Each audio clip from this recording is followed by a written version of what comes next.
आज या ठिकाणी लोकमत फिल्मीच्या अशा सुंदर कार्यक्रमात आलेलो असताना सन्माननीय भाऊ कदम असतील, लोकमत फिल्मीचे सगळे संचालक असतील, कार्यकर्ते असतील, या ठिकाणी जमलेले सगळे तंत्रज्ञ असतील, या सगळ्यांना माझं एवढंच सांगणं आहे की महाराष्ट्रामध्ये जो टेन्शनचा प्रश्न निर्माण झालेला आहे, या टेन्शनच्या प्रश्नातून जर आपल्याला बाहेर पडायचं असेल तर येत्या 27 तारखेपासून शनिवारी आणि रविवारी रात्री 9 वाजता कलर्स मराठीवर आपण बघायलाच पाहिजे, हसताय ना हसायलाच पाहिजे या ठिकाणी.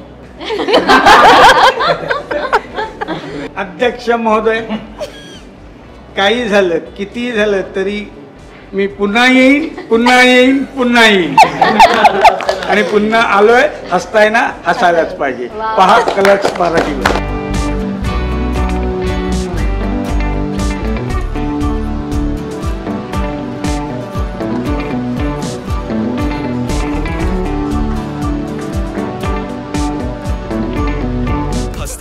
असायलाच पाहिजे लवकरच आपल्या कलर्स मराठीवर. नमस्कार, मी डॉक्टर निलेश साबळे. कसे आहात सगळे? हसताय ना हसायलाच पाहिजे असं म्हणत मी आणि भालचंद्र कदम अर्थात आपले लाडके भाऊ कदम आम्ही आलो आज लोकमत फिल्मीच्या या ऑफिसमध्ये. कसं वाटतं भाऊ? खूप मजा येते, कारण काय आहे ना, समोर असे उभे आहेत ना, त्यामुळे टेन्शन पण आलं. आणि आपण अँकर असतो त्याचा तोटा बघा, आपल्याला दिलंय करायला, तुमचं तुम्ही करा, आम्ही ऐकतो असं इकडे. तर मला वाटलं तर आपली मुलाखत घेणार, तर ते म्हटलं तुम्ही एकमेकांची घ्या, मग तू माझी मुलाखत घे, मी तुझी मुलाखत घेतो. वा, खरंच आता आपल्या सगळ्यांनाच कळलं असेल की वातावरण कसं प्रफुल्लित झालेलं आहे, कारण डॉक्टर निलेश साबळे आणि भालचंद्र कदम ही जोडी आपल्या भेटीला आली आहे. हसताय ना हसायलाच पाहिजे हा आवाज जो घराघरात आपण आता ऐकणार आहोत, तो लोकमत फिल्मीच्या या मंचावर आधी तुम्ही ऐकणार आहात आणि आता अर्थात तो ऐकला आहे. डॉक्टर, मला तुम्हाला पहिला प्रश्न विचारायला आवडेल की हसताय ना हसायलाच पाहिजे हे वाक्य ना आम्ही आमच्या घरातही म्हणायचो. एक असं कोणाला कोपरखळी मारायची त्यावेळेला म्हणायचो. पण आता ही जी हा जो नवीन कार्यक्रम आहे, नवीन प्लॅटफॉर्म आहे, किती उत्सुकता आहे पुन्हा एकदा लोकांना भेटण्याची आणि त्याच आवेशाने त्याच जोशाने आम्ही प्रोमो तर पाहिला आहे. नाही, खूप खूप उत्सुकता आहे, कारण एका कार्यक्रमातून 10 वर्ष लोकांना हसवलेलंच आहे. त्याच्याही आधी फुबाईफूसारखा कार्यक्रम होता, त्यात मी लिहायचो, भाऊंसाठी लिहायचो, भारत गणेशपुरेंसाठी लिहायचो. तर तेव्हापासूनची ती असोसिएशन होती या सगळ्यांबरोबरची. पण तदनंतर जेव्हा तुम्ही नवीन काहीतरी करायला घेता तेव्हा एक प्रेशर आणि उत्सुकता दोन्ही असतं. प्रेशर ह्याचसाठी की जे नवीन करतो ते लोकांना आवडेल का, आणि उत्सुकता ह्यासाठी की कुठेतरी आपल्याला स्वतःला सुद्धा आपण ठोकून बघितलं पाहिजे की आणखीन काय येतं या डोक्यातून बाहेर येऊ शकतं का, किंवा आपण आणखीन काय देऊ शकतो लोकांना. कारण लोकांना माहीत झालं की ओके तुम्ही असं हसवता असं हसवता असं हसवता, ह्याच्या पलीकडे तुम्ही काय करू शकता. तर मला वाटतं की ती संधी आम्हाला आता कलर्स मराठीनं दिलेली आहे. आणि सध्या प्रोमोज तुम्ही बघताय आणि नाव फारच घराघरातलं हसताय ना हसायलाच पाहिजे, कारण ते माझंच ब्रीद वाक्य होतं. मी त्या कार्यक्रमाची सुरुवातच त्या वाक्यानं व्हायची नेहमी. पण एक आनंदाची गोष्ट आहे की कलर्स मराठीसारखा प्लॅटफॉर्म आम्हाला मिळतो आहे. आणि भाऊ माझ्याबरोबर असणार आहे, ओमकार भोजने आहे, स्नेहल शिदम आहे, रोहित चव्हाण आहे, सुपर्णा श्याम आहे, अशी एक तगडी स्टारकास्ट आहे. आणि शोचा फॉर्मॅट कमाल आहे, जो तुम्ही बघाल आता 27 तारखेपासून, तर तुम्हाला मजा येईल. अर्थात कलर्स मराठी वाहिनीचं आपण नाव घेतलं आणि मोठी वाहिनी आहे, वेगवेगळे कार्यक्रम आता त्या माध्यमातून आम्हाला भेटायला येतात. पण कलर्स मराठीवर आपण हा कार्यक्रम करायचा, अशा पद्धतीनं करायचा, हा नेमका सुवर्णयोग कसा जुळून आला? नाही, मला असं वाटतं की ते कुठेतरी तुमच्या भाग्यात लिहिलेलं असतं असं मला वाटतं. कारण याची गंमत अशी आहे की कलर्स मराठीवर सध्याचे जे प्रोग्रामिंग हेड आहेत ते आमचे आहेत केदार शिंदे सर. सगळ्यांना माहीत असलेलं एक उत्तम दिग्दर्शक, उत्तम लेखक, निर्माते असे केदार शिंदे सरांची आणि माझी तशी जुनी ओळख आहे. आणि आम्ही आंधळदळते नावाचं नाटक केलं होतं, जे शाहीर साबळेंचंच होतं. आणि केदार सरांनी मला संधी दिली होती त्या नाटकामध्ये काम करण्याची. आणि त्यानिमित्तानं आम्ही सुबकची ती कलाकृती होती, 25 प्रयोग केले, त्याही नंतर थोडे प्रयोग आम्ही केले. पण तो जो सगळा प्रवास होता साधारण एक 8-9 महिन्यांचा, तर केदार सरांची आणि माझी चांगली गट्टी जमली होती. त्यात माझं ते साबळे आडनाव, शाहीर साबळे, तर लोक नाटक झाल्यानंतर मला विचारायचे तुम्ही साबळेंचे नातू ना, तर केदार सर म्हणजे हो हो हेच साबळेंचे नातू आहेत. अशी ती गंमत पण व्हायची प्रत्येक वेळेला. तर सरांची आणि माझी एक वेगळीच मैत्री निर्माण झाली. आणि त्यात विनोद हा कॉमन फॅक्टर होता. म्हणजे सरांनी केलेली विनोदी कामं सगळ्यांना माहिती आहेत, विनोदी सिनेमे, विनोदी सिरियल्स, त्यामुळे त्यांची विनोदावरची पकड सगळ्यांना माहिती आहे. तर जेव्हा मी हवाई उद्यातून बाहेर पडलो तेव्हा मला त्यांचा एकदा फोन आला की काय करतोयस. म्हटलं नाही आत्ता तरी काय असं काही ठोस डोक्यामध्ये नाही आहे. काही आहे डोक्यात विनोदी करायचं. म्हटलं हां ते तर डोकं चालतंच आपलं. मग कधी येतोयस आपण भेटूया. आणि मग मी भेटलो सरांना आणि सर म्हणाले काय डोक्यात आहे. तर म्हटलं असं असं माझ्या डोक्यात चालू आहे. तर म्हटले करूया डन. तर तशी ती सुरुवात झाली आणि मला वाटतं की इतकं मोठं चॅनल, एवढं मोठं पाठबळ आहे आता या कार्यक्रमाच्या पाठीमागे, तर नक्कीच काहीतरी छान दाखवू आम्ही प्रेक्षकांना. भाऊ, सध्या हसायलाच पाहिजेची हवा जोरदार सुरू आहे. फटकेबाजी करायला किती रेडी आहात आणि किती उत्सुक आहात? खूपच, म्हणजे आता नवीन चॅलेंज घेणार आम्ही. कारण आता साबळे सगळं स्क्रिप्ट लिहितो, त्याला माहितीच आहे. आतापर्यंत एवढं करत आलो आहे आम्ही. आणि आता ओमकार आल्यामुळे अजून मोठं चॅलेंज आहे आम्हाला की आत्ता त्याच्यासोबत काय नवीन दाखवाल तुम्ही. आणि ती धमाल येतेच आहे. आमचे आता काही एपिसोड झाले आहेत, त्यामुळे आम्हाला कॉन्फिडन्स वाढलाच आहे आमचा. आणि ज्यांना ज्यांना माहिती आहे त्यांना कळलेलं आहे की आता हा जोरदार म्हणजे मोठी मॅच आहे ही, आणि आता ती संपणार नाही आहे. एवढी ओव्हरची मॅच आहे, तर ती खेळायला आम्हाला खूप मजा वाटेल आणि आवडेल. चला हवा येऊ द्याचा एक फॉर्मॅट ठरला होता. म्हणजे आजही चला हवा येऊ द्या हे नाव ऐकलं तरी आम्हाला त्याचा फॉर्मॅट डोळ्यापुढे होता. पण आता उत्सुकता आहे की हवा येऊ द्या, हसताय ना हसायलाच पाहिजे. या कार्यक्रमात सगळ्यांना वेध लागलेत की काय नवीन पाहायला मिळणार आहे. म्हणजे आता आम्ही एक ट्रेलर बघितला आहे जो नुकताच मे बी सकाळी की दुपारीच आला आहे, ज्याच्यामध्ये भाऊ आहेत, ओमकार आहेत आणि सगळ्यांची उत्सुकता वाढली. सो आम्हाला प्रेक्षकांपर्यंत हे पोहोचवायला आवडेल की अगदी स्पष्ट नाही, पण काय नेमकं प्रेक्षकांना वेगळं बघायला मिळेल त्यापेक्षा. नाही, हा कार्यक्रम वेगळा आहे, पण अगदीच तुम्हाला कसं असतं बघा, तुम्ही एखाद्या हॉटेलमध्ये जेवता आणि तदनंतर दुसऱ्या हॉटेलमध्ये जाऊन तुम्हाला एखादी गोष्ट खायची असते. पण आपण काय मराठी माणूस आहे, आपल्याला ना ते टिपिकल गोष्टी लागतातच की आम्हाला वडापाव बरोबर मिरची पाहिजेच आहे.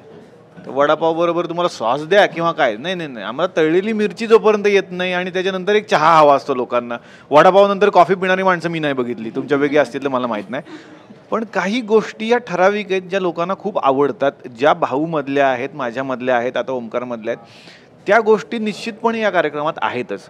प्रमोशन फॅक्टर आहे का, तर यस आहे या शोमध्ये. जसं की आता प्रोमो तुम्ही बघताय, बाई पण भारी देवाचं सेलिब्रेशन केलं आम्ही, कारण इतका मला वाटतं रेकॉर्ड ब्रेकिंग सिनेमा आहे तो, मराठीला एक वेगळ्या उंचीवर नेलेला सिनेमा. तर त्या सिनेमाचं सेलिब्रेशन आम्ही ओपनिंगलाच केलं.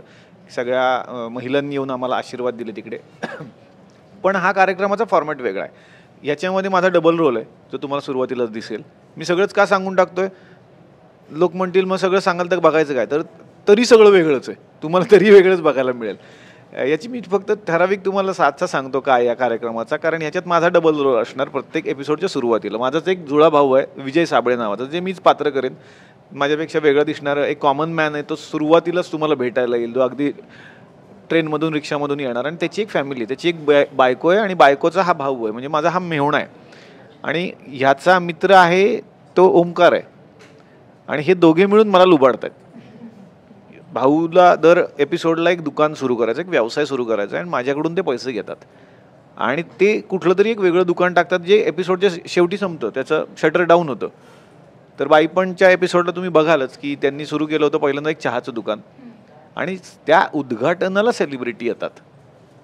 मग त्या उद्घाटनाच्या सेलिब्रिटी त्या काळात जो येणारा सिनेमा असेल, नाटक असेल, काय असेल, तर त्या दुकानाच्या उद्घाटनाच्या निमित्तानं ते तिकडे येतील. आणि सेलिब्रिटी हे गॅगचाच भाग असतील, म्हणजे तेही तुम्हाला काहीतरी वेगळं करताना दिसतील. या प्रत्येक एपिसोडमध्ये जे सेलिब्रिटी येणार ते नुसते बसून गप्पा मारतील का, तर नाही, ते ह्या सगळ्या गोष्टी करतील. त्या दुकानातल्या गोष्टी त्यांना बनवून विकायच्या आहेत लोकांना. हा एक वेगळा सेगमेंट आहे त्याच्यामध्ये, हे वेगळं पण आहे या कार्यक्रमाचं. आणि तदनंतर हा अख्खा एक वेगळा सेगमेंट होतो. त्यानंतर लोकांना जी आवडणारी गोष्ट असते की तुम्ही तुमचं एक स्किट आम्हाला दाखवा, खणखणीत, दणदणीत, ज्यात सगळे लोक असायला पाहिजेत, ज्यात कॉस्ट्युम ड्रामा असायला पाहिजे. तर तसं एक मोठंच्या मोठं दणदणीत स्किट लाईव्ह आम्ही लोकांच्या समोर सादर करतो. याच्याही व्यतिरिक्त वेगवेगळे सेगमेंट्स याच्यामध्ये आहेत. जसं की थोडंसं सामाजिक भान देणारा एक सेगमेंट याच्यामध्ये आहे, ज्याच्यामध्ये ओमकार हा एक सर्वसामान्य माणूस नेहमी प्ले करणं, त्याची फॅमिली आहे, त्याच्या अवतीभोवती घडणाऱ्या गोष्टी आहेत त्या. आणि कुठेतरी हसता हसता पटकन अरे हा ही माझी समस्या आहे, हे प्रत्येकाला वाटलं पाहिजे. जसं की पहिल्या एपिसोडमध्ये तुम्हाला एक छान स्किट बघायला मिळेल, मतदानाचा पहिला दिवस हे स्किट आहे की मतदानाचा जो दिवस आहे त्या दिवशी सकाळी प्रत्येक घरात काय काय चालू असतं, प्रत्येकाच्या घरात वेगळी गोष्ट आहे.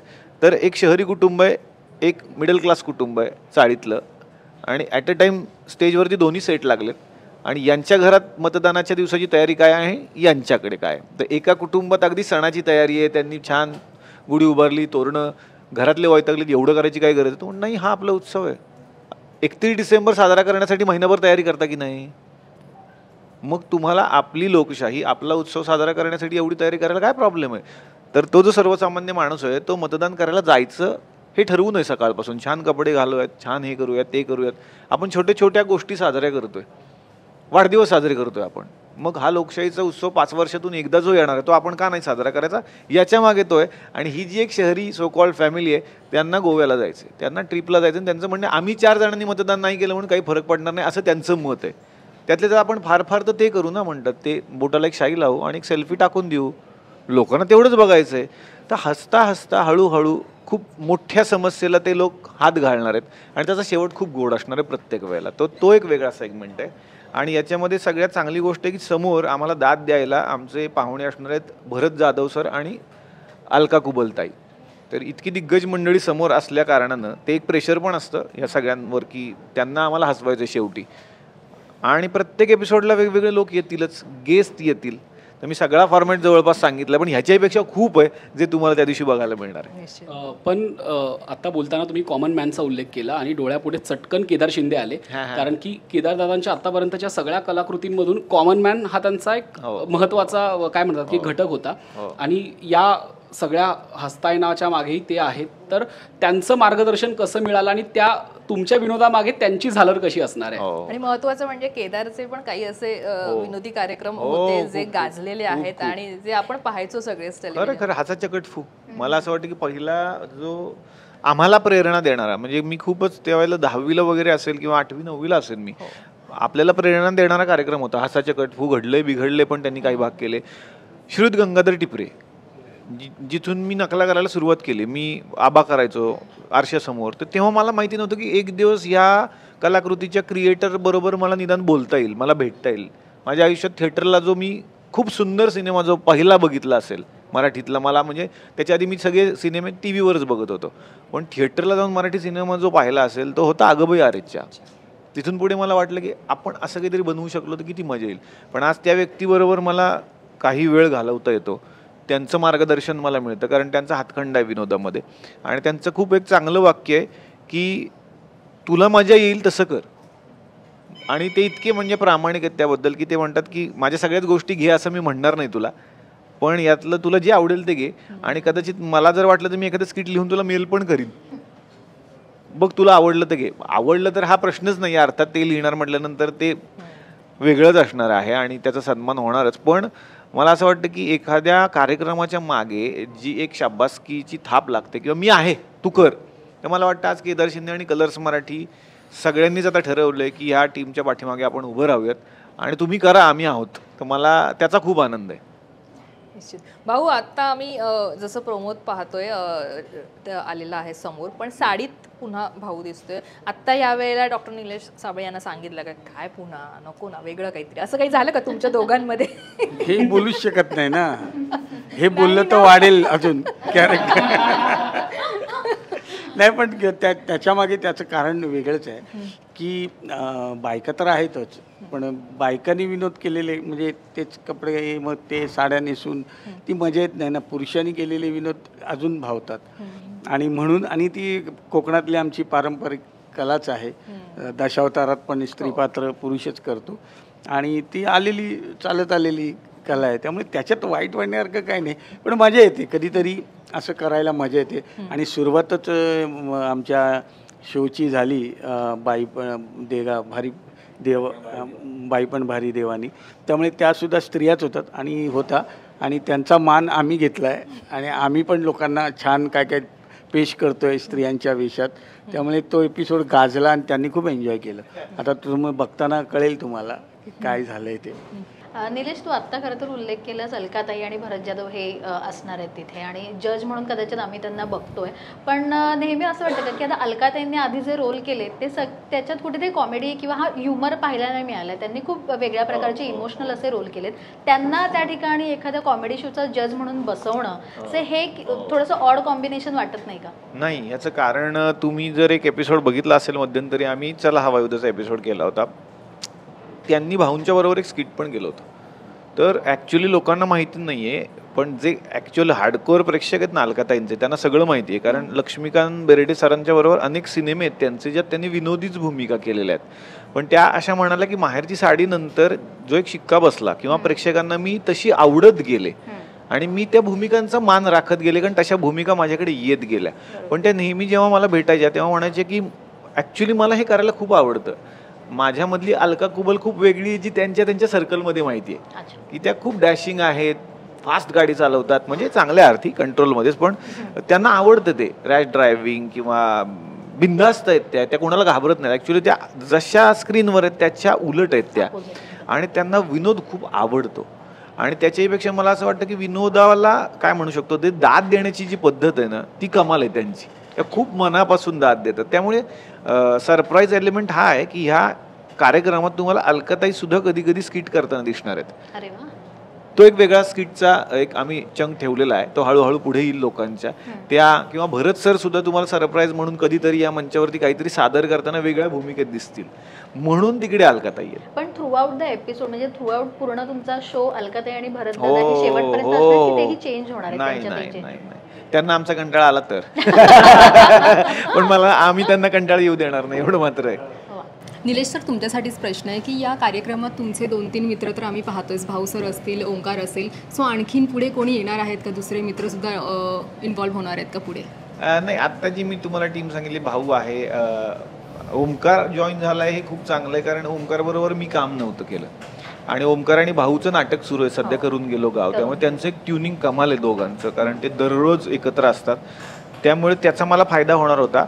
आणि जसं मी म्हणालो, रोहित आहे, रोहित चव्हाण, स्नेहल शिदम आणि सुपर्णा श्याम आहे, जी नवीनच म्हणजे कॉमेडीत नवीन आहे, तसं तिला बघितलं अभिनय करताना लोकांनी, पण ती पण कमाल काम करते, हे एपिसोड नंतर तुम्हाला कळेल.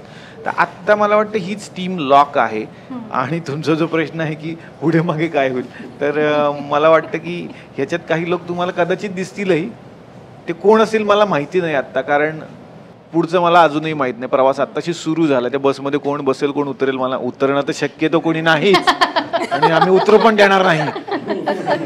तशी आम्ही बसच बनवून दिला, एक्झिटच ठेवलेली नाहीये, इमर्जन्सी एक्झिट पण लॉक करून टाकली आम्ही. त्यामुळे आत्ता ही टीम तुम्हाला बघायला मिळेल, पण भविष्यातलं मला आत्ता तरी काहीच सांगता येणार नाही. भाऊ, ओंकार सोबत आता खूप काम गेल्या काही दिवसांपासून केलं जाते नाटकाच्या माध्यमातून आणि आता शोही येतोय, त्याच्या विषयीचं इम्प्रेशन आधी कसं होतं भेटायच्या आधी आणि आत्ता इतकं काम केल्यानंतर या शोच्या निमित्ताने इतकं जवळून काम करताना कसं आहे? म्हणजे ओंकार विषय ऐकलं तर मुडी येतो, करेल का नाही हे सगळं मी ऐकत होतो. पण काम करताना जेव्हा प्रयोग सुरू झाले तेव्हा तो एवढा असतो की फोटो काढायचे आहेत, भाऊ म्हणतील तर मी पण आहे, भाऊ म्हणतील तर मी पण आहे. त्यामुळे तो एवढा आदर देतो ना, म्हणजे वडिलांसारखं त्याचं असतं चालू. त्याचं म्हणजे सोबतच मग भाऊ म्हणतील तर मी येतो, भाऊ काय तुम्ही म्हणाल तसं, असं एवढा तो लहान असेल वाटलं नव्हतं. आणि खूप मजेशीर आहे, म्हणजे तो एवढा रिस्पेक्ट करतो ना सगळ्या कलाकारांचा, म्हणजे लहान असो मोठा असो. आणि आमचे आत्ता जे काही कलाकार आहेत, आणि ते महत्त्वाचं आहे आमच्याकडे, महत्त्वाचं टीममध्ये की रिस्पेक्ट सगळ्याचा. आता डायरेक्टर आहे तर हा त्याच्यापेक्षा वयाने मोठा असेल किंवा छोटा असेल, नाही, तो रिस्पेक्ट करणं हे पाहिजे आहे सध्या आम्हाला, आणि ते कायम राहो तर ते कलाकृती चांगली होईल. आणि आत्ता जे आम्ही करतो आहे ते नाटक करताना ते जाणवतं की तो खूप फ्रेंडली, आणि काही सुचलं तर विचारतो, मला काही सुचलं तर मी त्याला सांगतो. आणि अशा वातावरणात आता तिकडेसुद्धा आम्ही चांगलं काम करतो आहे, ते आवडतं आहे लोकांना, आणि इकडेसुद्धा. त्यामुळे ते वर्क चांगलं होईल, आमचं घर चांगलं चालेल. बरं, हा एक प्रश्न आहे तो दोघांसाठी. आता सध्या जसं डॉक्टर सुद्धा म्हणाले की निवडणुका सुरू आहेत, राजकीय वातावरण गरमागरम आहे सगळं, त्यामुळे त्या अनुषंगाने काही धमाल स्किट पाहायला मिळेल का, ती उत्सुकता आहे. कारण त्या पार्श्वभूमीवर घडलं तर ते अधिक जास्त पोहोचतं वेगाने. आणि भाऊ, तुम्हाला याच्याशी संबंधित असं कोणतं पात्र तुम्हाला याआधी साकारले आहेत काही राजकारणी किंवा बोलण्यामधनं, तर कोणतं पात्र, कोणतं नेत्याचं पात्र साकारायला आवडेल त्या स्किटच्या माध्यमातून? हे दोघांनी बोला. सध्या तरी देवेंद्र फडणवीस माझ्या वाट्याला आहेत. फेमस जे आहे ते, कारण ते म्हणाले पण होते एकदा की माझी बायोपिक केली तर भाऊला सांगा करायला म्हणून. तर त्यामुळे ते एकच सध्या आहे आणि ते मला जमलं असेल याच्यामुळे, म्हणून ते झालं असेल. पण माझ्या वाटेला एकच आहे, ह्याच्या वाटेला खूप आहे. नाही, सध्या राजकीय वातावरण जरी असलं तरी तुम्हाला तर माहिती आहे की सद्यस्थितीला थोडं ते आम्ही टाळतोच, कारण आचारसंहिता पण आहे आणि ती वेळ बघून ते करण्याची गोष्ट आहे खरं तर. त्यामुळे आत्ता त्यांच्या तापलेल्या वातावरणात आपण काहीतरी करायला जाणं ते मला वाटतं चुकीचं आहे. जेव्हा ते सगळे रिलॅक्स असतील, त्यांना एन्जॉय करायचं असेल, तेव्हा आम्ही हे नक्की करणार. पण कधी ना कधी तरी नक्की आम्ही सादर करू, सगळ्यांना बघायचं आहे. कारण जितके मोठे दिग्गज राजकारणी आम्हाला भेटतात ते खूप कौतुकसुद्धा करतात. जसं की मी मध्यंतरी म्हणत झी चित्रगौरवच्या मंचावरती सन्माननीय अजितदादा पवार आले होते आणि त्यांना विचारलं की तुमचं बायोपिक कोणी करायचं. तसं यांना देवेंद्र साहेब म्हणाले होते, तसे अजितदादा म्हणाले की डॉक्टरनी करायला पाहिजे. त्यांनी मला बोलावून घेतलं मग स्टेजवरती आणि मला ते करायला पण लावलं होतं. तर खूप कौतुक करणारी माणसं आहेत. मला वाटतं आपल्या महाराष्ट्राला, देशाला ती परंपरा आहे की राजकारणी लोक हे कलाकारांचं खूप कौतुक करतात. जसं की आपले सन्माननीय राजसाहेब ठाकरेसुद्धा सगळ्या कलाकारांचं खूप कौतुक करतात. तर त्यामुळे आम्हाला ते धाडस करायला कधी भीती नाही वाटत. पण जरा ह्या सगळ्यातून ते शांत होऊ द्यात, मग आम्ही त्यांच्यासाठी एक छान स्किट दाखवू जे एन्जॉय ते पण करू शकतील. एक थोडक्यात म्हणजे आत्तापर्यंत साधारण किती नेत्यांची मिमिक्री केलेली आहे किंवा त्यांच्यावरती काही स्किट सादर केले आणि कोणता राहिला ज्याच्यावर करायचं? नाही, मी तरी जेव्हा आम्ही लिहायचो तेव्हा मी 2च पात्र करायचो त्याच्यामध्ये. एकतर अजितदादा साहेबांची करायचो आणि राजसाहेबांची मी मिमिक्री करायचो, प्रयत्न करायचो. म्हणजे मी किती जवळ जायचो मला माहिती नाही, पण त्या वेळेला ते जे कलाकार त्यात जवळपास भूमिकेचे जातील ते कलाकार आम्ही तिकडे कास्ट करायचो. की जसं भाऊ जरा तब्येतीने वाटतात देवेंद्र साहेबांसारखे, त्यामुळे आम्ही भाऊला करायचो. आणि भाऊनी केलं तर ते चिडणार नाहीत असं आम्हाला वाटायचं, कारण कदाचित कुणी केलं आणि चुकीचं केलं तर थोडं दुखावलं जाऊ शकतो कोणीतरी. पण भाऊ हा गोड आहे, त्याच्यामुळे ते साहेब जेव्हा भाऊंना सुद्धा भेटतात तेव्हा म्हणतात नाही नाही तुम्ही करता तेव्हा मजा येते. तर मला वाटतं ते एक आहे, ती लाईन सांभाळून करायला पाहिजे. ती लाईन थोडीशी जरी क्रॉस झाली तरी त्याचा अर्थ बदलू शकतो मला वाटतं. त्यामुळे ती लाईन खूप पकडून मग राजकारणी स्किट करताना ते टेन्शन असतं की ते थोडं इकडे तिकडे जायला नको, त्याचे अर्थ वेगळे लागले तर मग प्रॉब्लेम होईल. पण तुझी राज ठाकरेची मिमिक्री प्रचंड लोकांना आवडते. सो तुला आता एखादं कुठलं वाक्य किंवा काय राज ठाकरेंची किंवा तुला जे प्रमोशनच करण्यासाठी? नाही, मी तुम्हाला किस्सा सांगतो की राजसाहेब ठाकरे हे सगळ्या महाराष्ट्राला माहिती आहेत आणि माझं भाग्य की मला त्यांना 2-3 वेळा भेटता आलं. एकदा त्यांनी हवाई उद्यानंतर पण बोलावलं होतं सगळ्या टीमला की प्लीज या तुम्ही. त्यानंतरही 2-3 वेळा मला भेटण्याचा योग आला. तर मध्यंतरी जेव्हा नवीन घर त्यांनी ते इंटिरियर वगैरे सगळं झालं तेव्हा एका वेगळ्या कार्यक्रमाच्या निमित्ताने मी भेटलो होतो त्यांना. तर ते आत बसले होते. तो किस्सा मी त्यांच्याच आवाजात सांगतो. ते बसले होते आणि मला म्हणाले कसं वाटलं, कसं झालंय? म्हटलं खूप छान झालंय सर घर. हत्ती बघितले का? हत्ती 2, असे छोटे छोटे 2 चांदीचे हत्ती होते. म्हटलं फार सुंदर आहे सर. हां, आत्ता एकाचा फोन आला होता कार्यकर्त्याचा, साहेब 2 हत्ती पाठवतोय. अरे म्हटलं 2 ऑलरेडी आहेत, आता तू 2 पाठवतोय. तिसऱ्याचा पण फोन आला, 2 हत्ती पाठवतोय. म्हटलं बघा हत्ती खूप झाली, एकदा एक माऊत पाठवा म्हणजे झालं. तर ते स्वतः बोलले. ते त्यांना ते हजरजबाबीपणा आणि ते सुचणं त्या क्षणाला, ते मला वाटतं ते फार कमाल आहे. त्यामुळे मला ती व्यक्ती म्हणून मला प्रचंड आवडतात. अर्थातच ते ग्रेट राजकारणी आहेत, पण कलाकार म्हणून जेव्हा भेटायची संधी मिळते ना तेव्हा ते सगळं बाजूला ठेवून स्वतःतला कलाकार एक जागा करतात आणि खूप मित्रासारखे गप्पा मारतात. ते आमचं भाग्य आहे मला वाटतं. पण तुझ्या कुठल्या तरी मिमिक्रीवर ते चिडले होते का? किंवा आतापर्यंत एवढ्या वेळा तू राज ठाकरेंची नाही, कधीच नाही. दरवेळेला कौतुकच केलं. हो. कारण मला असं वाटतं की ती व्यक्ती स्वतः व्यंगचित्रकार आहे. म्हणजे हिंदू हृदय सम्राट बाळासाहेब ठाकरे स्वतः व्यंगचित्रकार होते. त्यामुळे सगळ्या कलाकारांविषयी त्यांना एक वेगळी आस्था होती किंवा एक वेगळं बॉन्डिंग होतं प्रत्येकाशी. म्हणजे पु ल देशपांडेंपासून आचार्य यात्रेंपासून ते आजपर्यंतचे सगळे कलाकार आपण पाहिले जे साहेबांना भेटायचे, बंगल्यावरती जायचे किंवा साहेब कार्यक्रमांना जायचे. तर मला वाटतं की राजसाहेबांचं पण तसंच आहे. त्यांच्यात एक तो व्यंगचित्रकार दडलेला आहे. त्यामुळे त्यांना माहिती आहे की हे असं केलं तर विनोद होईल. मग अगदीच ते सरळ करायला गेलं तर विनोद नाही होणार मग तिकडं. त्यामुळे त्यांना त्याची जाण आहे. त्यामुळे मला नाही वाटत की ते भविष्यात कधी चिडतील. आता प्रश्न दोघांनाही होता की 10 ते 12 वर्ष चला हवा येऊ शो खूप चांगला सुरू होता, तर हा शो अचानक बंद करण्याचा निर्णय का घेतला? तुमच्यासाठी किती ते चॅलेंजिंग होतं? मला असं वाटतं की तो सर्वस्वी झी मराठीचा निर्णय होता. अर्थात झी मराठी चॅनलचं मी जेवढे आभार मानेन तेवढे कमीच आहेत. याचं कारण तिथून माझी सुरुवात झाली आणि इतकी वर्ष मी तिकडे काम करत होतो. पण काय झालं की प्रत्येक कार्यक्रमाचा कुठेतरी एक शेवट चॅनलने ठरवलेला असतो. तर त्यांना असं वाटत होतं की हा कार्यक्रम आता एका गॅपवर जायला पाहिजे, ज्याचा अर्थ कदाचित त्यांच्याकडे म्हणजे त्यांनी सांगितलं तो बरोबर पण असेल की आपण थोडा गॅप घेऊयात, थोडं सगळ्यांनीच आपण बसून अजून विचारांची चाळण लावूयात की अजून काय करता येईल, एक गॅप करूया आपण आणि पुन्हा येऊयात. पण तो गॅप खूप मोठा होता जो आम्हाला सांगण्यात आला होता. तो गॅप खूपच मोठा होता. म्हणजे आमची बोलणी ही जानेवारी-नोव्हेंबरच्या आसपास बोलणी झाली होती पहिल्यांदा आणि तेव्हा सांगण्यात आलं होतं की तो पुढच्या म्हणजे वर्षात ऑगस्टला येईल. म्हणजे ऑलमोस्ट 8-9 महिन्याचा गॅप. तर कुठेतरी तो कलाकार म्हणून, माझ्यातला लेखक म्हणून ते मला खूप मोठा वाटत होता. कारण तुम्हालाही माहिती आहे आजचं तर हे सगळं सोशल मीडियाचं जग आहे. मला एक पर्सनल कलाकार म्हणून असं वाटतं की तुम्ही कलाकार म्हणून 15 दिवस नाहीत दिसलात तर 16व्या दिवशी लोक तुम्हाला आता विसरणार आहेत. आज हा जमाना आहे, त्याला काहीच करू शकत, ही फॅक्ट आहे. तर जर 8 महिने 9 महिने मी किंवा ही सगळी टीम जर नाही दिसली एका पर्टिक्युलर कार्यक्रमात, म्हणतो मी की बाकीच्या ठिकाणी समजा आम्ही दिसतोय, अवॉर्ड शोमध्ये स्किट केलं, मी कुठेतरी अँकरिंग करताना दिसतोय तुम्हाला, भाऊ भलतीकडेच कुठेतरी सिरियलमध्ये तुम्हाला दिसायला लागला, तर टीमही विखुरली जाईल. त्या कार्यक्रमाबद्दल तुम्ही जी एक चौकट टाकली होती ती नंतर मोडून जाईल आणि नंतर तुम्ही म्हणाल आता नाही आलात तरी चालेल, असं मला वाटलं. जो माझ्या थोडासा लांबचा विचार करणारा माणूस आहे त्याला असं वाटलं, ते चुकीचंही असेल कदाचित, की मग ही टीमही विखुरली जाईल. आणि मला असं वाटत होतं की जे लोक आम्हाला भेटत आहेत ते अजूनही म्हणतात हवा येऊ दे चालू कधी होणार. ॲक्च्युली ते चालू पण होतं, पण लोकांना माहिती नव्हतं, ते पोचत पण नव्हतं लोकांपर्यंत की ते चालू आहे की बंद आहे. मग मला वाटायचं की लोकांना ते हवं आहे, कारण लोकांनी मला असं कधीच नाही ते बंद करा आता जरा असं कोणीतरी भेटून बोललंय. हे बघा, ट्रोल करणारे काही लिहितात, त्यांचा तो अधिकार आहे असं मी समजतो, पण भेटून तोंडावरती जे बोलणं असतं ना ती खरी दाद असते. तर मला असं कुणीही आजपर्यंत ना भाऊला नाटकानंतर भेटलं की ते बंद करा आता, आम्हाला त्याचा खूपच कंटाळा आला, फारच तुम्ही वाईट करता.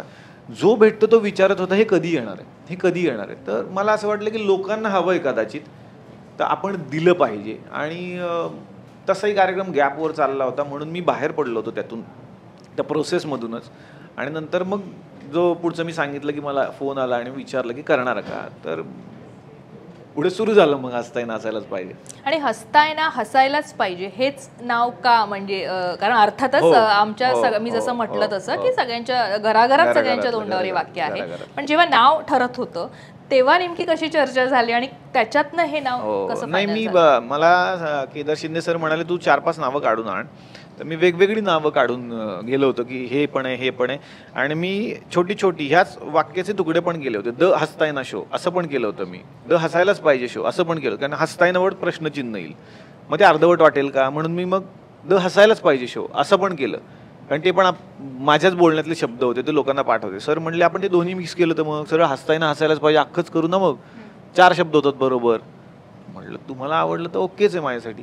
मग बाकीच्या नावांपेक्षा ते म्हणाले की बाकीची नावं ओळख व्हायला वेळ लागेल, काहीतरी नवीन आलंय तो ब्रँड कळायला थोडा वेळ लागेल, की मग ते तेच आहे का, मग त्यात ते असेल का, मग ती चव त्याच्यात असेल का, हे 100 प्रश्न लोकांना पडणार. त्यापेक्षा सरळ हे घ्या, ते लगेच लोकांना आवडेल, जवळचं वाटेल. त्यामुळे मग हे सरांनी चूज केलेलं नाव आहे हसतायना हसायलाच पाहिजे. म्हणजे आधीच्या प्रश्नाशी जोडून माझा एक, म्हणजे त्या उत्तराशी जोडून एक प्रश्न होता की आता हवा येऊ देचा विषय निघाला. तू हवा येऊ दे मधनं बाहेर पडल्यानंतर एका मुलाखतीत असं ऐकलं होतं, म्हणजे तू बोलला होतास की मला आता काहीतरी वेगळं करायचंय आणि मला नाटक, सिनेमा, वेबसिरीज यांच्यासाठी वेळ मिळत नव्हता या 10 वर्षाच्या या सततच्या शोमुळे. पण आता पुन्हा मग हा शो घेऊन आल्यानंतर पुन्हा ते कुठेतरी मागे नाही पडणार का, याच्यासाठी तू शो सोडलास? नाही, ते चालूच आहे. ते सरप्राईज तुम्हाला आता पुढच्या 2 महिन्यात मिळेल आणि त्यावेळेला मला पुन्हा इकडे जायचं आहे आणि तिकडे पुन्हा माझ्याबरोबर भाऊच असणार आहे. हां, तिकडे पुन्हा भाऊच असेल किंवा ही टीम पण असू शकते. तर दोन्ही गोष्टी मी आता पॅरलल सुरू केल्यात. ज्यासाठी मी थांबलो होतो ती गोष्ट तर सुरू केलीच आहे आणि म्हणजे आता ती गोष्ट कागदावर उतरली आहे, जी फक्त आता मी सिनेमा करतोय फ्रँकली या सगळ्यांना घेऊन, एक धमाल सिनेमा ज्यासाठी मी थांबलो होतो इतकी वर्ष. आणि बघूयात आता जिओकडेच आम्ही आहोत तर जिओ आमचा सिनेमा घेतोय का असं उगाच आम्हीच आपलं खयाली पुलाव बांधत चाललोय. पण आहे सिनेमाचं जे माझ्या डोक्यात होतं ते मी आता करतोय आणि हीच मेजर टीम त्याच्यामध्ये तुम्हाला दिसेल. आणखीनही काही कमाल कलाकार बाहेरचे असतीलच, पण एक विनोदी खणखणीत सिनेमा आता लवकरच या पुढच्या 6 महिन्यात तुम्हाला दिसेल. भाऊ तुझ्यासाठी लकी चार्म आहे का? म्हणजे प्रत्येक तुझ्या कदाचित माझा भाऊच असेल तो गेल्या जन्मात असं मला वाटतं. असतं नाही काहीतरी एक कनेक्शन असतं असं मला वाटतं आणि मला त्याच्याबरोबर काम करायला आवडतं. मला माहित नाही तो एक कम्फर्ट झोन असू शकतो माझा किंवा काय, पण तो एक कनेक्ट आहे जो भाऊचा सगळ्या ऑडियन्स बरोबर आहे ना. त्याचं कारण पण तेच आहे की तुम्ही कलाकार म्हणून उत्तम आहात, पण त्याहीपेक्षा तुम्ही माणूस म्हणून कसे आहात हे जास्त महत्त्वाचं मला वाटतं. कलाकार म्हणून 1 पैसा माणूस कमी असला तरी चालेल, त्याला घडवता येतो, त्या चुका आपण काढून टाकू शकतो. पण माणूस म्हणून जर थोड्या फार चुका होत असतील तर त्या अवघड. पण भाऊमध्ये ती कमाल गोष्ट आहे की भाऊ माणूस म्हणून इतका गोड आहे, त्यामुळे ते सगळं ती निरागसता जी आत आहे ना ती त्याच्या कामात दिसते आणि तो कनेक्ट होतो. मग कुठेतरी तुम्हाला असं नाही होत. भाऊ जवळ आला की प्रत्येकाला जवळ यायचं, प्रत्येकाला जवळ यायचं, प्रत्येकाला त्याच्या गळ्यात हात टाकायचा आहे. तर मला वाटतं हे त्याच्यात आहे जे मला खूप भावतं. आणि खूप प्रामाणिक नट आहे, खूप प्रामाणिक नट आहे. अनेकांना प्रश्न पडतात की तुम्ही तो विनोद करता, भाऊ विसरतात वगैरे. मला लोकांना सांगायचं की ते 1-2दा फक्त खरं झालं होतं, कारण खूप त्याला पाठ करावं लागतं, जास्त डायलॉग त्याच्या वाट्याला असायचे. पण त्यापेक्षा सगळ्यात जास्त मेहनत करणारा नट हा भाऊ कदमच आहे. की रात्री 2 वाजता सांगा, रात्री 3 वाजता सांगा, दिवसभर त्याने ऑलरेडी काम केलं, तो सकाळी आलेला आहे. पण मला कधी कधी काही सुचतं आणि मी रिक्वेस्ट करतो भाऊ हे सुचलंय करूया का, तर तो हा प्रश्न नाही मांडत, आता काय झालं की सकाळपासून याला सुचतच राहतं, कपडे बदलायलाच लावतोय आम्हाला. तर मला वाटतं की एक शाहरुख खानचं एक चांगलं वाक्य मी ऐकलं होतं त्याच्या मुलाखतीमध्ये, की शाहरुख खान म्हणाले होते की मी जेव्हा एखाद्या सेटवर जातो तेव्हा मी स्वतःला भाड्यानं देतो, मी रेंटवर देतो स्वतःला. मी फराह खानच्या सेटवर आहे, माझी मैत्रीण आहे, ठीक आहे, पण मी 9च्या कॉल टाईमला मला स्वतःला रेंटवर दिलंय. तदनंतर तिने मला 100 वेळा नाचवावं, 200 वेळा उड्या मारून घ्याव्यात, मी प्रश्न नाही विचारत. माझ्या पॅकअपच्या वेळेला मला फक्त सोडावं, तदनंतर ती माझी मैत्रीण आहे. त्याच्या आधी मी रेंटवर दिलंय आता मला. तर मला वाटतं एवढा मोठा माणूस जे बोलतो, तदनंतर मला भाऊच्या बाबतीत ते जाणवतं. आता ओमकारच्या बाबतीत जाणवतंय. मी ओमकार बरोबर काम नव्हतं केलं, पण मला प्रेक्षकांना तुमच्या माध्यमातून सांगायचं, जे भाऊकडून तुम्ही आजपर्यंत जे अनुभवलंय, ओमकारचे ऑलरेडी खूप फॅन आहेत, पण त्या सगळ्या फॅन्सपेक्षा जास्त फॅन्स त्याला आता मिळणार आहेत. कारण ओमकारचा एक वेगळाच चेहरा, एक वेगळंच रूप तुम्हाला या कार्यक्रमात बघायला मिळेल. तुम्ही म्हणाल की हा ओमकार आम्ही नव्हता बघितला, जे मी पण सरप्राईज झालो आणि भाऊ पण सरप्राईज झालाय जो की करतोय तो आता ओमकार. तर मला वाटतं त्यामुळे हे कमाल जोडी झाली आहे खरं तर भाऊ आणि ओमकारची, आणि बाकी सगळ्यांची मिळून तो बुफे खूप मजेशीर झाला आहे. सर माझा एक प्रश्न आहे तुम्हाला दोघांसाठीच. तुम्ही सोशल मीडियाचा आता उल्लेख केलात, तर कधी असं झालं आहे का की तुमचा कुठला प्रहसन किंवा तुमचं कुठला नाटक बघून कुठला तरी एक राजकीय पुढाऱ्याने किंवा एका नेत्याने तुम्हाला फोन केला आणि सांगितलं की बाबा हे जरा चुकलं किंवा हे मला खूप आवडलं, असं कधी झालं का? दोघांसाठी माझा प्रश्न आहे. हां, तसं झालंय की माझ्या बाबतीत झालंय, माहिती सगळ्यांना का एकदा झालं होतं तो प्रसंग. पण त्यानंतर आम्ही जाऊन त्यांना ती गोष्ट समजावून पण सांगितली आणि त्यांनी ती मोठ्या मनाने मान्य पण केली. आणि मला असं वाटतं त्यावेळेला ती चूक असेल नसेल, माझ्यासाठी ती त्यावेळेला मला वाटत होतं की ती चूक नाही आहे, पण मी त्यांच्या दृष्टिकोनातून विचार केला तर मला ती चूक दिसली की ओके, हे कदाचित त्यांनी हा विचार केला ह्या जोकचा, मी नव्हता केला लिहिताना, पण मी त्यांच्या नजरेतून पाहिलं तर ती चूक दिसते ना मला. मग मी जाऊन माफी मागितली आणि मला वाटतं की त्याच्यामध्ये चूक काहीच नाही. जर आपल्या एखाद्या विनोदामुळे, कारण विनोदाला दुधारी शस्त्र म्हणालंय आपल्याकडे म्हटलेलं आहे, तर तो खूप जपून केला पाहिजे सगळ्यांनी. तर तसं कधी जर झालं तर आम्ही सगळं चाचपून बघतो की खरंच आपली चूक आहे का, आणि जर असेल तर मी तिथं सॉरी पण म्हटलेलं आहे. कारण शेवटी आपण लहान आहोत त्यांच्यापेक्षा, आपण काही फार हुशार नाही आहोत किंवा खूप काहीतरी आपण घडलं असं नाही. जिथे चूक आहे तिथे आम्ही सॉरी म्हणून पुढे पण गेलो, पण त्या व्यक्तीने नंतर शाबासकी पण दिली. शेवटी हे खेळीमेळीचं वातावरण आहे. मी जसं म्हणालो की शेवटी महाराष्ट्रात कलाकार, राजकारणी, क्रिकेटर्स सगळेच लोकांसाठी खूप जवळचे आहेत आणि ते सगळेच एकमेकांना समजून घेतात. पण तसं कधीतरी होणार, कारण विनोद आहे तो शेवटी. आता आमदार एक मागे लागलेला इव्हेंट होता तो किस्सा. हां हां हां, नाही तो नको सांगायला, नको. तुम्हाला फोन येईल, नको मलाच फोन येईल. तुम्ही किस्सा कशाला केला त्याचा? आता सोशल मीडियाचा उल्लेख निघाला म्हणून आता खूप कंटेंट अवेलेबल आहे, कॉमेडी असेल किंवा इतरही. तर याकडे तुम्ही कसं बघता आणि हे चॅलेंजिंग वाटतं का? कारण अनेक शोज आलेले आहेत असेल कॉमेडी शो, पण आता सोशल मीडिया आल्यामुळे स्पर्धा वाढली असं वाटतं का? निश्चित वाटते, कारण मी म्हणालो 10 वर्षापूर्वी जेव्हा तो शो सुरू झाला हवा येऊ दे, तेव्हा सोशल मीडिया इतका ॲक्टिव्ह नव्हता, रील्स वगैरे नव्हतं, टिकटॉक सुरुवात झाली होती. ते पण आपण त्याला टीकाच करायचो, जे टीका करतात तेच आता रील्स करतायत. तर तसं होतं ना, सुरुवातीला एखादी गोष्ट नाही आपल्याला आवडत, पण त्याचा परिणाम असा झाला की आता तुम्हाला हार्डली 15-20 सेकंदच थांबायची सवय लागली आहे. चल पुढे दुसरं दाखव, चल पुढे दुसरं दाखव. म्हणजे माझी छोटीशी मुलगी आहे ना, ती पण मोबाईल घेऊन हातात असो नसो ती सुरू असते, म्हणजे इतकं फास्ट झालंय जग. तर ह्या 10 सेकंदवाल्या लोकांना 1 तास थांबवून ठेवायचं, हे सगळ्यात मोठं आता चॅलेंज आहे आपल्याला. बरं, मोबाईलवरती तुम्ही कॉन्टेंट कधीही कुठलाही बघू शकता. आज ही मुलाखत सकाळी एकाने 9ला बघितली, संध्याकाळी 9ला पण बघू शकतो, उद्याही बघेल, वर्षांनी बघेल. तसं नाही ना, आमचा एपिसोड ठराविक वेळेतच बघायचा आहे लोकांनी. मग त्यांना त्या टीव्हीवरती समोर, टीव्हीच्या समोर आणून बसवणं हे सगळ्यात मोठं चॅलेंज झालं आहे आता.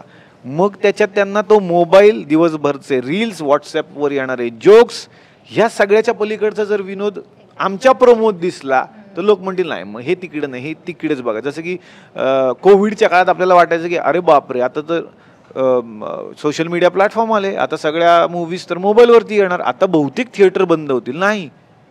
नाही झाले ते बंद, कारण थिएटरची मजा ही थिएटरचीच आहे. म्हणून मग जवान चालतो की अमुक चालतो, बाईपण सारखा सिनेमा चालतो, जिम्मा चालतो. तर मला वाटतं शेवटी ती थिएटरची मजा लोकांना थिएटरमध्येच घ्यायची आहे. तशी हसताना हसायलाच माझी जी मजा घ्यायला ते येणार. माझी विनंती होती पुन्हा एकदा की आत्ता आपण विनोदातनं खटकणारा प्रसंग सांगितला. खरं तर भाऊसरांनी त्याचा उल्लेख केला होता, पण नाव न घेता आम्हाला तो किस्सा ऐकायला आवडेल, कारण की चांगलं काय हेही लोकांपर्यंत पोहोचलं पाहिजे. कुठला जो आता भाऊसरांनी किस्सा सांगितला, कुणीतरी मागे पडत होतं म्हणून म्हटलं खटकणारा प्रसंग लोकांनी ऐकला तर चांगला प्रसंगही आम्हाला कळू द्या, जेणेकरून लोकांना कळेल की काय चांगलं आहे विनोदाची चांगली बाजू. वेगळाच किस्सा होता. कसं झालं की एक इव्हेंट होता आणि म्हणजे जे ऑर्गनायझर होते त्यांचा काही संबंध नव्हता त्या गोष्टीशी. तर एक व्यक्ती, जी मध्यस्थ करणारी व्यक्ती होती, ते सतत मला फोन करत होते की त्या इव्हेंटमध्ये भाऊ कदमला साडी घालूनच आणायचंय.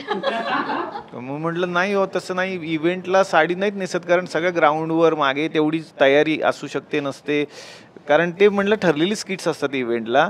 नाही, भाऊ साडीतच आले पाहिजेत काही करून, आणि साहेबांनी सांगितले साडीत आले पाहिजेत. तर मी म्हटलं अहो असं नाही होऊ शकत.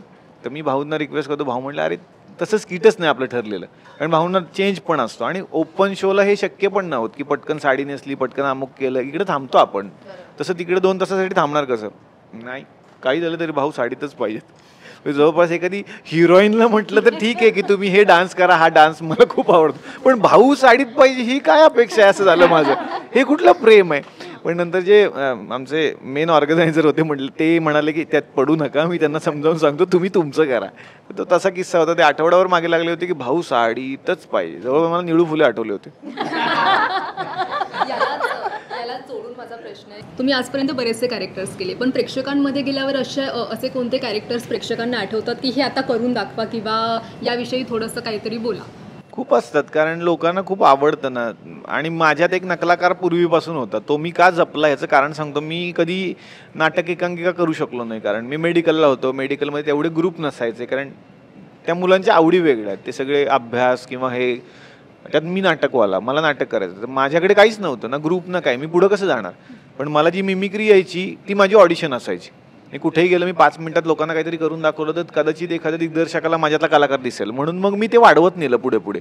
मग कुठे बसस्टॉपवर करू शकतो, कुणी कुठं बोलवलंय, कुठं हॉटेलमध्ये कुणी बसलाय, मी पटकन 4 नकला केल्या तर कदाचित त्यांना माझ्यातला कलाकार दिसेल. तर ती नकलांची आवड तिथून निर्माण झाली. मग प्रवीण तरडे असतील किंवा काय, जसं की आत्ता आपण साहेबांचा केला, हां, जसं की अभिजित बिजुगले करतो मी कधी कधी. तर ती त्या व्यक्तिरेखा लोकांना खूप आवडतात बघायला, आणि कधी कधी होते मग फरमाईश की करा, ते आम्हाला आवडतं. पण मी करतो मनापासून, जेवढं लोक आपल्या जवळ येतात, कारण त्यांना कुठेतरी मी त्यांच्या घरातला वाटतो, भाऊ त्यांच्या घरातला वाटतो. मला वाटतं 10 वर्ष चालण्याचं कारण एक आहे, आम्ही करतोय ती मेहनत एका बाजूला आहे, पण लोकांना आम्ही घरातले वाटतो हे सगळ्यात महत्त्वाचं आहे. त्यामुळे कदाचित 4 चुका पण लोकांनी आमच्या खपवून घेतल्यात, जे आमच्याकडून झाले असतील. बोलता आम्ही कदाचित चुकलो असेल, फंबल मारले असेल, काही झालं असेल, पण ते प्रेम आहे, कारण त्यांना वाटतं आम्ही घरातले आहोत. एक जेन्युइन प्रेक्षक आहे त्याला प्रोमो दाखवा किंवा नका दाखवू, त्यांना माहीत नसतं सोमवारी काय मंगळवारी काय, पण एक प्रेक्षक वर्ग असा ह्या कार्यक्रमाचा, तो येऊन बसतोच 9 वाजता. तर तो खूप महत्त्वाचा आहे आमच्यासाठी. एक प्रश्न अजून एक असा आहे की 10 वर्ष हा कार्यक्रम चालला, तुम्ही सगळेजण इतके वर्ष एकत्र आहात. आजकाल 1-2 सिरियल्स 1-2 वर्षही चालतात, पण त्यातून कॅरेक्टर्स रिप्लेस केली जातात, पटत नाही किंवा काय असं होतं. तुम्ही सगळेजण एवढे वर्ष एकत्र कसे राहिलात, काय कारण आहे यामागचं? नाही, कारण ह्याचं सगळेच प्रामाणिक होते मला वाटतं पहिल्यापासून. म्हणजे आता ती पहिली टीम काय, आताची टीम काय, सगळे नट म्हणून खूप प्रामाणिक आहेत आणि त्या सगळ्यांचं ना त्या मंचावरती खूप प्रेम आहे. होतं म्हणणार नाही मी, कारण आहे अजूनही सगळ्यांचं प्रेम आणि सगळेजण कामासाठी भुकेलेले आहेत. तर मला नेहमी विचारायचं की या सक्सेसचं तुम्ही काय रहस्य सांगाल, तर मी सांगायचो भीती, पोटातला गोळा. म्हणजे स्टेजवर जाताना अजूनही जे टेन्शन मला पण येतं, आपलीच लोक आहेत, मला माहिती आहेत की 100 वेळा समोर आलेली व्यक्ती ही त्याही आधी येऊन गेलेली आहे, पण ते एक पोटात गोळा येणं जो असतो की आज हसतील का. मी नेहमी म्हणतो काल हसले होते, आज हसतील का.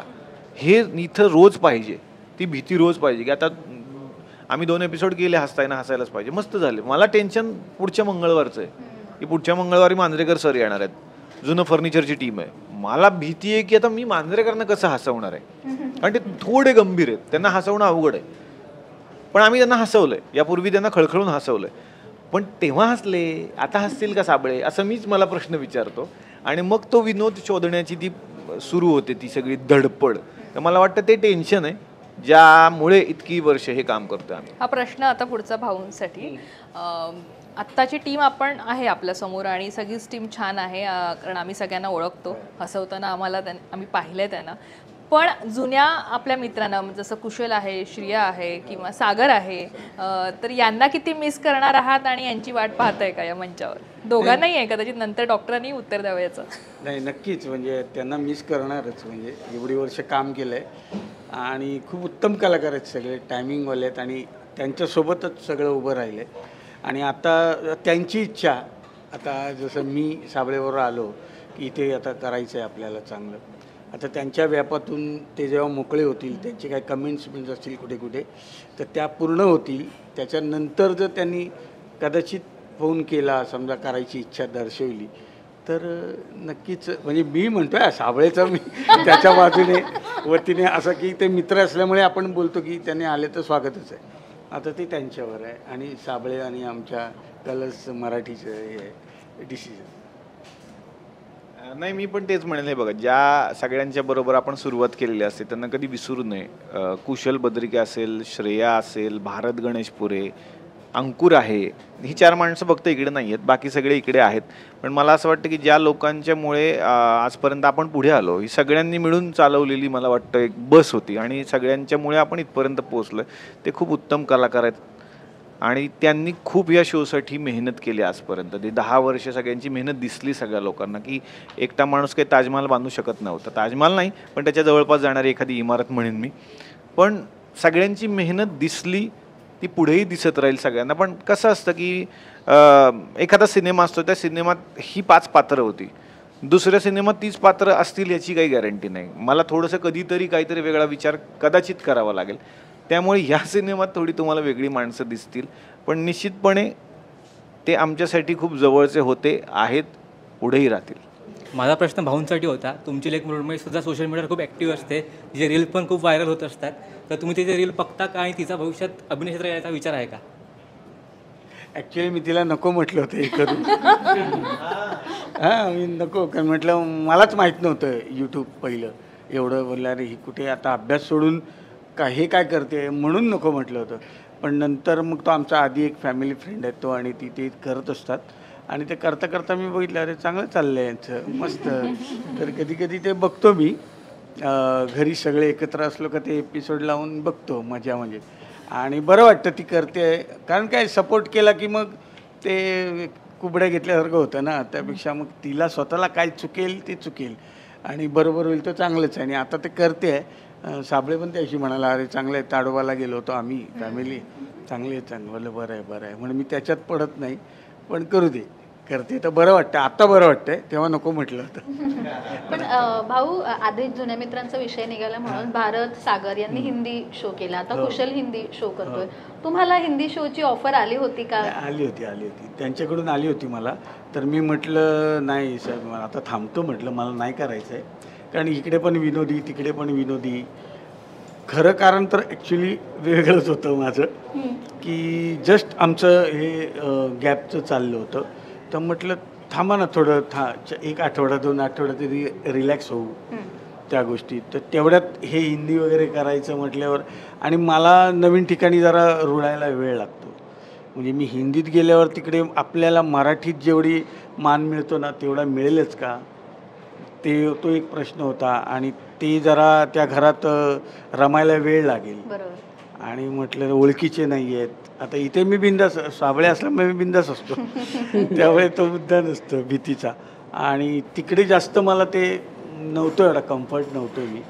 आणि मी बहुतेक ते करून काय मला माझ्या घरासारखं नाही मिळणार. म्हणजे मी इथे जेवढा रिलॅक्स मराठीमध्ये मोकळा होऊ शकतो ना, तेवढा त्या भाषेमुळे नाही होऊ शकत. म्हणून मी म्हटलं नको, मी नाही करत. पण डॉक्टर, आता बाकी सगळे बिझी आहेत, पण सागर सध्या कुठेच दिसत नाही आणि सागरला लोकही बरंच मिस करतायत. एखादा फोन गेला का सागरला? नाही आहे बघा, सिम्पल होतं की सागर त्यावेळेला सागर बाहेर पडला, त्याची वेगळी कारणं होती. जेव्हा हवा युद्ध सुरू होतं, सागरला बाहेर पडूनच मला वाटतं 1-1.5 वर्ष झालं किंवा जास्त झालं असेल, 2 वर्ष झाली. कारण त्याची काही गोष्टी होत्या. त्यानंतर तो स्वतःहून बाहेर पडला होता. त्यानंतर तो नाटक करत होता, किंवा अजूनही त्याची 2 नाटकं चालू जेवढं मला माहिती, किंवा सिनेमा तो करतोय आत्ता सध्या. आणि जी उरलेली टीम आहे सध्या झीकडे, म्हणजे हवा येऊ द्या हे अजूनही बंद नाही झालेलं आहे. हवा येऊ द्या कदाचित येऊही शकतं या सगळ्या टीमला घेऊन. तर त्या टीममध्ये तुम्हाला कदाचित सागर कारंडे निश्चित दिसतील. माझा प्रश्न निलेश सरांना होता की तुम्ही राजसाहेबांची तर भूमिका एकदम चोख करता, पण सध्या तुम्ही आम्हाला एक देवेंद्र फडणवीससारखे म्हणजे दिसताय, आणि भाऊ एकनाथ शिंदे आणि ओंकार अजित पवारांसारखे आम्हाला दिसत आहेत. तर तुमचा म्हणजे अजून किती आमदार म्हणजे अजून नाही गोळा करायचा प्रयत्न काही. मी सांगतो की खरं तर राजकारण हे वेगळं आहे. राजकारणाशी याचं कंपॅरिझन नाही होऊ शकत. गंमत म्हणून केलं तर काही हरकत नाही मला, पण हे खूप वेगळं आहे. खरं तर थोडक्यात सांगायचं तर आम्हीच स्वतःचा पक्ष शोधतोय. कसा बसा आम्हीच तयार केलाय, आम्हीच आमचं एक चिन्ह तयार केलंय. त्याच्यामुळे फोडण्याचा तर प्रश्न नव्हता, कारण ऑलरेडी तो पक्ष थांबला होता. मग तो कंटिन्यू नाही होणार हे कळल्यामुळे तर मग आम्ही आपला नवीन बनवायला घेतला. काय करणार शेवटी आम्ही.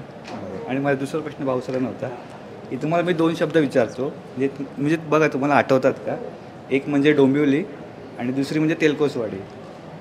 हे दोन शब्द तुम्हाला आठवतात का? हो नक्कीच. म्हणजे तुम्ही याच्याशी तुमचं कनेक्शन?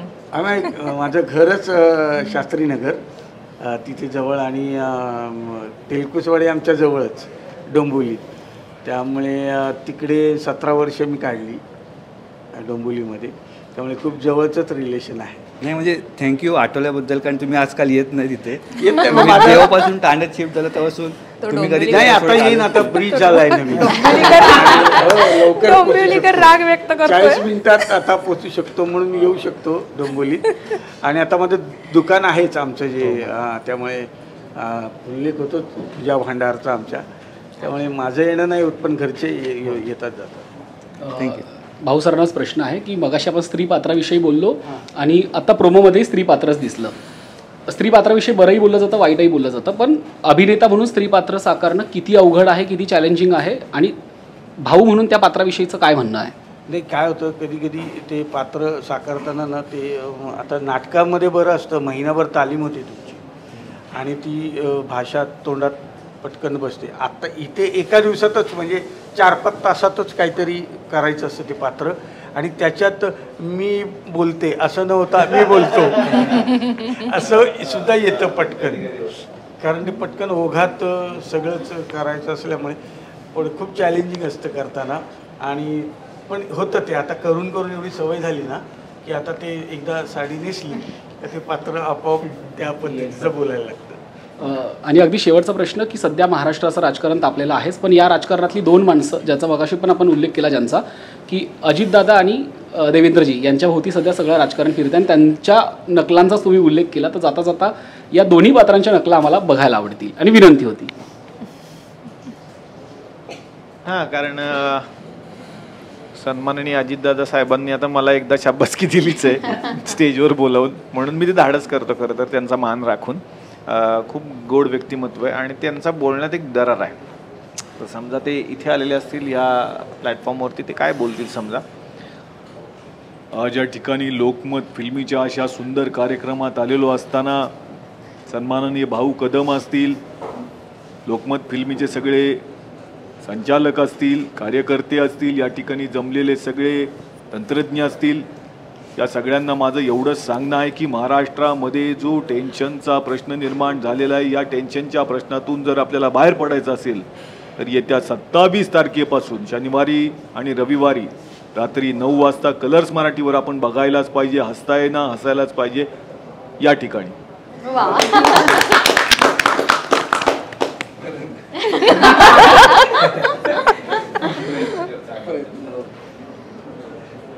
अध्यक्ष महोदय, काही झालं किती झालं तरी मी पुन्हा येईन, पुन्हा येईन, पुन्हा येईन आणि पुन्हा आलोय. हसताय ना हसायलाच पाहिजे. पहा कलर्स मराठीवर.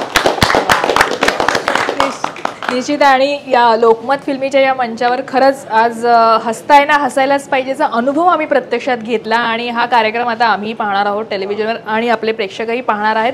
आणि तुम्ही इथे इतका वेळ आम्हाला दिलात, खूप छान मस्त गप्पा मारलात, याबद्दल तुमचे खूप खूप आभार. थँक्यू. तुमचंही आभार आणि प्लीज नक्की बघा आणि सांगा तुम्हाला कसा कार्यक्रम वाटला ते. Thank you so much. थँक्यू.